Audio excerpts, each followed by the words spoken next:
పిల్లలు అందరికీ ఆశీస్సులు. పిల్లలందరూ కూడా ఉత్సాహంగా ఉన్నారు, చాలా హుషారుగా ఉన్నారు.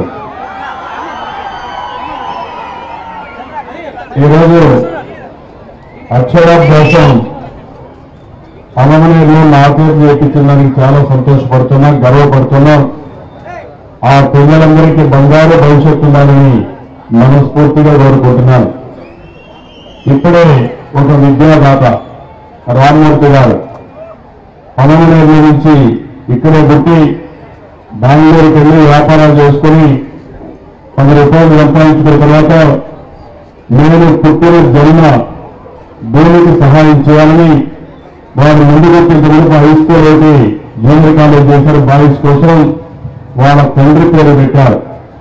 ఇప్పుడు రామ్మూర్తి గారు మళ్ళీ వచ్చి అవసరమైతే 1 కోటి రూపాయలు ఇస్తాను, ఈ ఆడపిల్లలకు ఒక జూనియర్ కాలేజీ కట్టమని వారు కూడా పరిస్థితి వచ్చారు.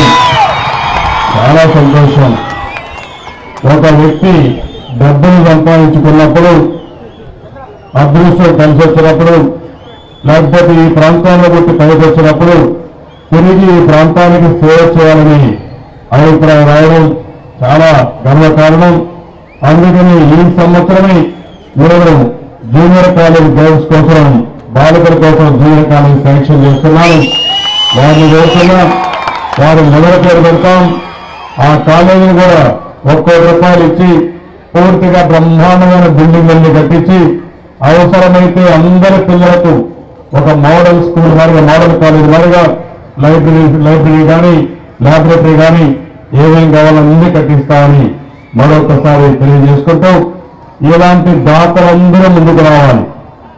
ఎవరైతే ఇక్కడ పుట్టి, ఇక్కడ పెరిగి, ఇక్కడ వస్తువులు ఉపయోగించుకొని వేరే ప్రాంతాలకు డబ్బులు బాగా సంపాదించారో వాళ్ళందరూ ముందుకొచ్చి వారి యొక్క గ్రామానికి సేవ చేయడం కోసమని స్మార్ట్ విలేజ్ కానీ, స్మార్ట్ వార్డు కానీ కొత్త కాన్సెప్ట్ తీసుకొచ్చాం.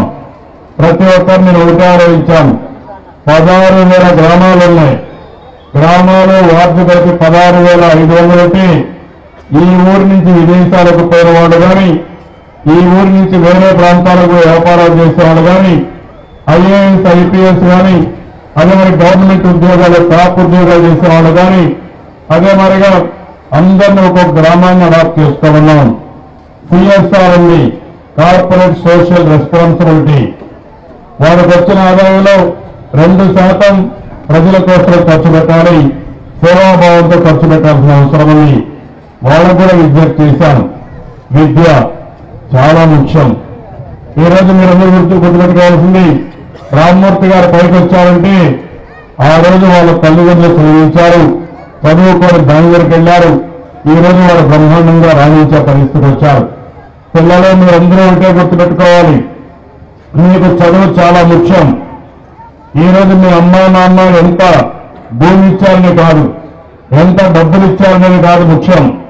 ఈ పిల్లలకు కానీ బాగా చదివిస్తే ప్రపంచాన్ని శాసించే శక్తి ఈ పిల్లలకు ఉంది. అంత తెలివితేటలున్నాయని చెప్పి కూడా విజ్ఞప్తి చేస్తున్నాం. మీరు మట్టిలో మాణిక్యాలు. ఈ పిల్లలు కానీ బాగా చదివించగలిగితే ఎక్కడైనా రాణిస్తారు. చదువుకు ప్రాధాన్యత ఉంది. మన రాష్ట్రానికి ప్రత్యేకత ఉంది. పిల్లలు మీరు ఒకసారి గుర్తుపెట్టుకోవాలి, మేము కూడా చిన్నప్పుడు మీ మారిగానే పిల్లలమి, మీ మారిగానే ఒక మామూలు కుటుంబాలే. ఈ రోజు ఎన్టీ రామారావు గారు ఉన్నారు. ఆయన కూడా ఒక గ్రామంలోనే పుట్టారు, ఒక యుగ పురుషుడిగా తయారయ్యారు, ఒక చరిత్ర సృష్టించారు. అది ఆయన ప్రత్యేకత. అదే మాదిరిగా మీరు ఒకసారి చూస్తే ప్రపంచంలోని అతిపెద్ద కంపెనీ మైక్రోసాఫ్ట్, ప్రపంచంలోని బిల్ గేట్స్ ధనికుడు, అందరికంటే ఎక్కువ డబ్బులున్న వ్యక్తి, మొట్టమొదటి వ్యక్తి. అలాంటి కంపెనీకి ఎవరైతే ప్రెసిడెంట్ గా ఉన్నారని ఆలోచిస్తే అనంతపూర్లో పుట్టిన నాగేళ్ల సత్య ఈరోజు మైక్రోసాఫ్ట్ కి అధినేతగా ఉన్నారంటే అది తెలుగు వారి సత్తా, తెలుగు జాతి యొక్క విశిష్టత అని కూడా నేను మీకు తెలియజేస్తున్నా. మీరు ఒక నిన్న కూడా మీరు పరీక్షలు జరిగాయి. పిల్లలు మీరు గుర్తుపెట్టుకోవాలి, ఆల్ ఇండియా పరీక్షలు ఉంటాయి. ఐఐటి, ఐఐఎం, ఐజర్ ఇలాంటి ప్రతిష్టాత్మకమైనటువంటి పరీక్షలు పెడతారు. దేశంలో ఉండే పిల్లలందరూ ఇంటర్మీడియట్ అయిన తర్వాత ఆ పరీక్షలు రాస్తారు. ఆ పరీక్షలు రాసిన తర్వాత మీరు చూస్తే టాప్ 10 లో 5 మంది తెలుగు వాళ్ళు వచ్చారు. అందులో కూడా 4 ఆంధ్ర రాష్ట్రం నుంచి వచ్చారంటే, ఆంధ్రప్రదేశ్ నుంచి వచ్చారంటే, 13 జిల్లాల నుంచి వచ్చారంటే అది ఈ పిల్లల యొక్క తెలివి తేటలు అని చెప్పి కూడా నేను మీకు తెలియజేస్తున్నా. పిల్లలను ఒకసారి గుర్తుపెట్టుకోవాల్సింది, నిన్న ఈరోజు వాళ్ళు ఇంటర్వ్యూలు ఇచ్చారు. ఒక్కొక్కరు ఒక విషయం చెప్పారు. మా టీచర్లు బాగా చదివించారు, మేము కూడా కష్టపడి పనిచేస్తాం. దినానికి 14 గంటలు 15 గంటలు చదివాను. చదివిన తర్వాత నాకు ఈరోజు ఒక సీట్ వచ్చింది. శ్రీకాకుళంలో చదువుకునే ఒక స్టూడెంట్ అయితే నేను జిఎంఆర్ మాదిరిగా ఒక పారిశ్రామికవేత్త కావాలని చెప్పాడు. ఇలాంటి ఒక స్ఫూర్తిదాయకం. ఈరోజు మీలో ఒక తెలివితేటలున్నాయి, శక్తి సామర్థ్యాలున్నాయి. కానీ ఆ శక్తిని తెలివిని మీరు ఉపయోగించుకుంటే ఎంతైనా రాణించే అవకాశాలు ఉన్నాయి. మీకోసమే నేను కూడా ఆలోచించి చిత్తూరు జిల్లాని ఒక ఎడ్యుకేషన్ హబ్ గా తయారు చేయాలనుకుంటున్నాం. అందుకే తిరుపతిలో మొన్న చూస్తే ఐఐటి వచ్చింది. అది బెంగళూరులో చెన్నైలో ఉంటుంది. అలాంటి ఐఐటి మన తిరుపతికి వచ్చే పరిస్థితికి వచ్చింది. ఐజర్ వచ్చింది, త్రిపురైటీ వచ్చింది. అదే మరి మెడికల్ కాలేజీలు ఇప్పుడు జిల్లాలో 3 మెడికల్ కాలేజీలు ఉన్నాయి, యూనివర్సిటీలు ఉన్నాయి. భవిష్యత్తులో నేను ఒకటే మీకు హామీ ఇస్తున్నాను, మీరు ఏ చదువుకోవాలన్నా విదేశాలకు కూడా పోయే పని లేకుండా మన జిల్లాలోనే పూర్తిగా అన్ని కాలేజీలు పెట్టే బాధ్యత, అన్ని ఇన్స్టిట్యూషన్స్ పెట్టే బాధ్యత నేను తీసుకుంటానని పిల్లలందరికీ విజ్ఞప్తి చేస్తున్నా. మీరు ఒకటే ఆలోచించాలి, బాగా చదువుకోవాలి. ఈరోజు మీరు ఒకసారి చూస్తే పిల్లలకు మధ్యాహ్న భోజనం పెడుతున్నాం, పిల్లలకు యూనిఫామ్ ఇస్తున్నాం, పుస్తకాలు ఉచితంగా ఇస్తున్నాం. ఎస్సీ ఎస్టీ పిల్లలకు, వెనుకబడిన పేద పిల్లలకి రెసిడెన్షియల్ స్కూల్స్ పెడుతున్నాం. ఇంకో పక్క టెక్నాలజీ కూడా బాగా డెవలప్ చేస్తున్నాం. భవిష్యత్తులో అన్ని హై స్కూల్కి ఇంటర్నెట్ వస్తుంది, అన్ని హై స్కూల్కి వైఫై వస్తుంది. మీరు అవసరమైతే మీ టీచర్ చెప్పేది కాకుండా మీరు కూడా నేరుగా చదువుకునే అవకాశం 10వ తరగతి 9వ తరగతి వాళ్ళకైతే వచ్చే అవకాశం వస్తుంది.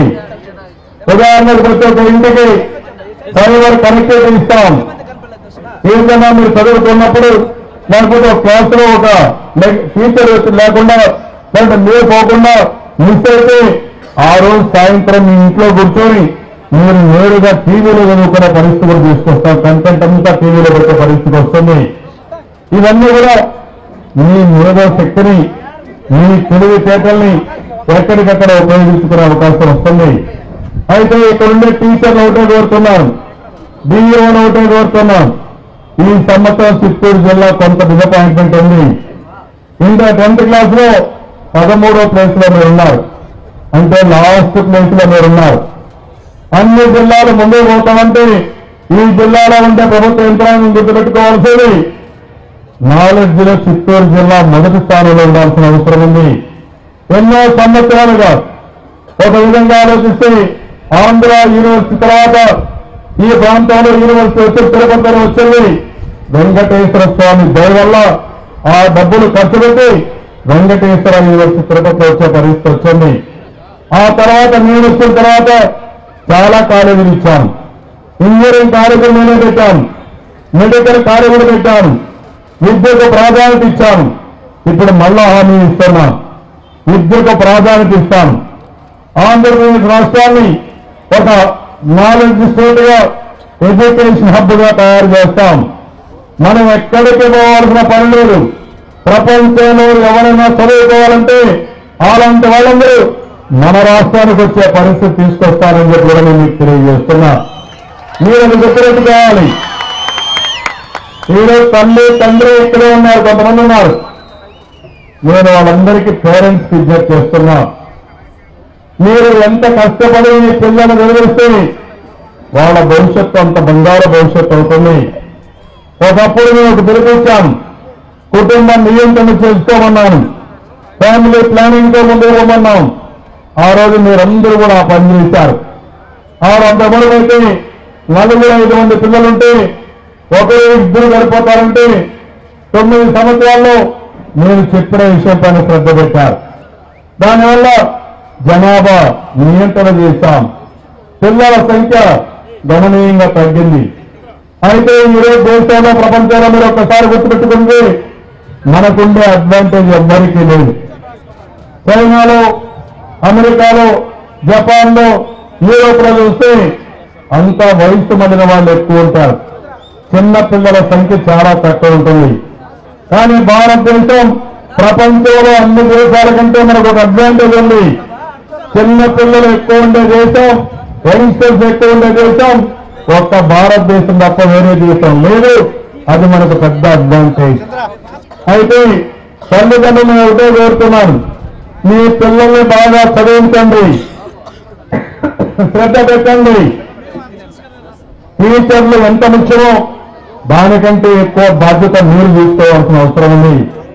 మన పిల్లల్ని బాగా మనం చదివించగలిగితే అదే మనకి ప్రభుత్వం ఇచ్చి చేయూత తీసుకొని అదే మరి మీరు కూడా శ్రద్ధ చూపిస్తే మీ పిల్లలు బ్రహ్మాండంగా తయారవుతారు. ఇటీవల కాలంలో టెక్నాలజీ ఉపయోగిస్తున్నాం. మీ పిల్లలు స్కూల్కి వస్తారని ఫింగర్ ప్రింట్ పెట్టి ఎవరెవరు స్కూల్కి వచ్చారు, ఎవరెవరు స్కూల్కి డుమ్మా కొట్టారో అవి కూడా పిల్లలు మీ అమ్మా నాన్నకి తెలియజేస్తాం సెల్ ఫోన్ ద్వారా. కానీ మీరు ఎవరెవరు డుమ్మా కొట్టడానికి వీలు లేదు. దీనివల్ల పిల్లలందరూ స్కూల్కి వచ్చే అవకాశం వస్తుంది. అదే మరి మధ్యాహ్న భోజనం సరిగా లేకపోతే టీచర్లు ఆడ వంట చేసేవాడు జాగ్రత్తగా ఉండాలి. ఎవరైనా పిల్లల మధ్యాహ్న భోజనం బాగలేదని మేము కూడా ఫీడ్బ్యాక్ తెప్పిస్తాం. అది కూడా చెప్తే వాళ్ళపైన కూడా యాక్షన్ తీసుకునే పరిస్థితి వస్తుంది. అదే మరి టీచర్లకు అందరికీ పరీక్షలు ఇప్పుడు ఇంతవరకు పిల్లలకు పరీక్షలు పెట్టారు, ఇప్పుడు మీకు పరీక్షలు వస్తాయి. ఆ విషయం కూడా మీరు గుర్తుపెట్టుకోవాల్సిన అవసరం ఉంది. ఎందుకంటే ఈరోజు 43% ఫిట్మెంట్ ఇచ్చాం. అదే మనకి హెల్త్ ఇన్సూరెన్స్ ఇచ్చాం, వయో పరిమితి పెంచాం. పెంచిన తర్వాత మీకు అన్ని వస్తువులు వచ్చాయి. వచ్చిన తర్వాత పిల్లలకు బాగా చదువు చెప్పవలసిన బాధ్యత మీపై ఉంది. అందుకని నేను ఈ సంవత్సరం నుంచి పరీక్షలు పెడుతున్నాం. 3వ తరగతి నుంచి 5, 7 ఇవన్నిటి కూడా పరీక్షలు పెట్టాం. పరీక్షలు పెట్టిన తర్వాత ఏ టీచర్ చదువు చెప్పాడు, ఎంత క్వాలిటీ వచ్చింది, మీరు చెప్పింది పిల్లలకి ఎంత అబ్బిందో అవి కూడా చూసిన తర్వాత మీరు పరీక్షల్లో పాస్ అయ్యారనేది కూడా సరిపోతుంది. పిల్లలకే కాదు పరీక్షలు, టీచర్లు కూడా పరీక్షలు ఉంటాయి. నా మాటను మీరు కూడా ఆలోచించాల్సిన అవసరం ఉంది. ఈ రోజు ఒక విషయం మీరు టీచర్లు గుర్తుపెట్టుకోవాలి. BScలో బాగా చదువుకున్న టీచర్లు మన దగ్గరికి వచ్చారు, మెరిట్ ప్రకారం మన దగ్గరికి వచ్చారు. అదే ప్రైవేట్ స్కూల్లో మన దగ్గర ఉద్యోగం రాని వాళ్ళు ప్రైవేట్ స్కూల్కి వెళ్ళారు. నారాయణ, చైతన్య, భాష ఇలాంటి అన్ని కూడా అన్ని కూడా వాళ్ళు ఉన్నారు. కానీ ఈరోజు వాళ్ళు మీకంటే బాగా చదువు చెప్పి ఆల్ ఇండియాలో అన్ని ర్యాంకుల్లో మన రాష్ట్రం వస్తా ఉందంటే ఇక్కడ ఉద్యోగం రాని వాళ్ళు అక్కడ రాణిస్తున్నారు. మెరిట్లో ఉండేవాడు మీరు మాత్రం చేయలేకపోతున్నారు. ఈ విషయం టీచర్లందరూ గుర్తుపెట్టుకోవాల్సిన అవసరం ఉంది. అవసరమైతే ట్రైనింగ్ ప్రోగ్రామ్స్ పెట్టుకుందాం. అవసరమైతే బ్రహ్మాండమైనటువంటి వసతులు క్రియేట్ చేస్తాం. ప్రతి ఒక్క స్కూల్లో ఇన్ఫ్రాస్ట్రక్చర్ ఇస్తాం, టెక్నాలజీ సపోర్ట్ ఇస్తాం, అన్ని విధాలా మీకు గౌరవిస్తాం. మిమ్మల్ని ఏ విధంగా ఉపయోగించుకోవాలో, ఏ విధంగా మీకు గౌరవించాలో అన్ని విధాలా గౌరవిస్తాం. మీ పిల్లల భవిష్యత్ ఎట్లయితే మీరు ఆలోచిస్తున్నారో అదే స్ఫూర్తితో ఈ పేద పిల్లల భవిష్యత్తు ఆలోచించమని మనస్ఫూర్తిగా టీచర్లందరినీ కోరుతున్నా. ఎందుకంటే మీరు ఒకసారి గుర్తుపెట్టుకోవాలి, గవర్నమెంట్ స్కూల్కి వచ్చేది పేద పిల్లలు వస్తారు, వెలుగులున్న వర్గాలకు సంబంధించిన పిల్లలు వస్తారు, షెడ్యూల్ కులాలు, షెడ్యూల్ తెగల పిల్లలు వస్తారు. అయితే తెలివితేటల్లో డబ్బులుండే పిల్లల కంటే ఈ పిల్లలు తక్కువ కాదు. వాళ్ళకంటే ఒక మాట చెప్పాలంటే ఈ పిల్లలకే తెలివితేటలు ఎక్కువ ఉన్నాయి. వీరికి సరైన చదువు చెప్పేసి సరైన వాతావరణం ప్రోత్సహిస్తే డబ్బులుండే పిల్లల కంటే బాగా రాణించే అవకాశం ఉంది. అయితే దురదృష్టం దీనిపైన మనం శ్రద్ధ పెట్టలేకపోయాం. నేను ఒకటే ఆలోచిస్తున్నాను, ఈ రాష్ట్రంలో ఉండే తల్లిదండ్రులందరికీ నేను చేస్తున్నా, మీ పిల్లల్ని బాగా చదివించే బాధ్యత, అన్ని విధాల వస్తువులు సమకూర్చే బాధ్యత ముఖ్యమంత్రిగా నేను తీసుకుంటాను. కుటుంబ పెద్దగా మీరు శ్రద్ధ చూపిస్తారని మరొకసారి తల్లిదండ్రులకు విజ్ఞప్తి చేస్తున్నాను. నేను మీ దగ్గర నుంచి ఒకటే కోరుతున్నాం, మన పిల్లల భవిష్యత్తు మన చేతుల్లో ఉంది. మన పిల్లల్ని మంచి పౌరులుగా తయారు చేయాలి. మన పిల్లల్ని తెలివైన పిల్లలుగా తయారు చేయాలి. మన పిల్లల్ని ప్రపంచ స్థాయిలో గుర్తింపు తీసుకొచ్చేదిగా, వీళ్ళకు ఉపాధి అవకాశాలు వచ్చేదిగా తయారు చేయాల్సిన అవసరం ఉంది. విద్యా ప్రమాణాలు పెంచుతాం, కనీస సదుపాయాలు ఏమన్నా అవన్నీ ప్రొవైడ్ చేస్తాం. అదే మాదిరిగా మీకు ఏవైతే ఉన్నాయో టెక్నాలజీ ప్రొవైడ్ చేస్తాం. అన్ని స్కూల్లో ఇంటర్నెట్ పెడితే, అన్ని స్కూల్లో టీవీలో మనం ప్రచారం చేయగలిగితే, వీడియో కాన్ఫరెన్స్ పెడితే, అవసరమైతే మంచి టీచర్ ఎక్కడన్నా ఉంటే ఆ టీచర్ కూడా నేరుగా క్లాస్ రూమ్ తీసుకొని చెప్పే పరిస్థితి వస్తుంది. దానిపైన ఎవరైతే స్థానికంగా ఉండే టీచర్లు కూడా ఎప్పటికప్పుడు పిల్లల్ని బాగా మోటివేట్ చేయగలిగితే, వాళ్ళలో ఒక చైతన్యం తీసుకురాగలిగితే బ్రహ్మాండంగా రాణించే అవకాశం వస్తుంది. తల్లిదండ్రులు గుర్తుపెట్టుకోవాలి, ప్రతి ఒక్క సాయంత్రం మీ పిల్లల గురించి ఒక 5 నిమిషాలు మీరు ఆలోచించండి. ఈరోజు స్కూలుకు పోయాడా, వచ్చిన తర్వాత చదువుతున్నాడా, చదవకపోతే కారణం ఏంటి? ఒక్కోసారి అవసరమైతే స్కూల్ టీచర్ కూడా సంప్రదించి మన పిల్లల ప్రోగ్రెస్ రిపోర్ట్ కూడా మనం తీసుకోవాల్సిన అవసరం ఉంది. ఈ విధంగా తల్లిదండ్రులు, టీచర్లు, ప్రభుత్వం గారు కలిసి పనిచేస్తే నాకు ఏమాత్రం అనుమానం లేదు. రాబోయే 5 సంవత్సరాలు ఇప్పుడే నెంబర్ 1 గా ఉన్నాం. హైయర్ ఎడ్యుకేషన్ లో చాలా ముందుకు పోయాం. ప్రాథమిక విద్యలో మాత్రం చాలా వెనుకబడిపోయాం. ప్రాథమిక విద్య విషయంలో అదే మాదిరిగా నిరక్షరాస్యతలో 29వ రాష్ట్రంగా ఉన్నాం. అదే మీరు ఇంకొక పక్క చూస్తే హైయర్ ఎడ్యుకేషన్ లో తెలివితేటల్లో నెంబర్ 1 గా ఉన్నాం. దీనికి రెంటికి కారణం మీరు ఒకసారి చూస్తే మన పిల్లలు తెలివైన పిల్లలు. ప్రైవేటు కాలేజీల ద్వారా, కార్పొరేట్ వ్యవస్థ ద్వారా మన పిల్లలు బ్రహ్మాండంగా రాణిస్తున్నారు. ప్రైమరీ ఎడ్యుకేషన్ మొత్తం మన చేతుల్లో ఉంది కాబట్టి మనం శ్రద్ధ తీసుకోలేకపోయాం. దానివల్ల ఇబ్బందుల పాలయ్యే పరిస్థితికి వచ్చారు. ఒక్కొక్కసారి బాధ వేస్తుంది. ఎవరైతే టీచర్లు ఉన్నారో మీ పిల్లలు కూడా ప్రైవేట్ స్కూల్లో చదువుతున్నారు. మీ పిల్లలు ప్రైవేట్ స్కూల్లో చదివి అదే మరి పేద పిల్లలు మన స్కూల్లోకి వస్తున్నారంటే దీన్ని అందరం కూడా ఆత్మ విమర్శ చేసుకోవాలి. అవసరమైతే డబ్బులుండే పిల్లలు కూడా మన గవర్నమెంట్ స్కూల్కు రావాలి.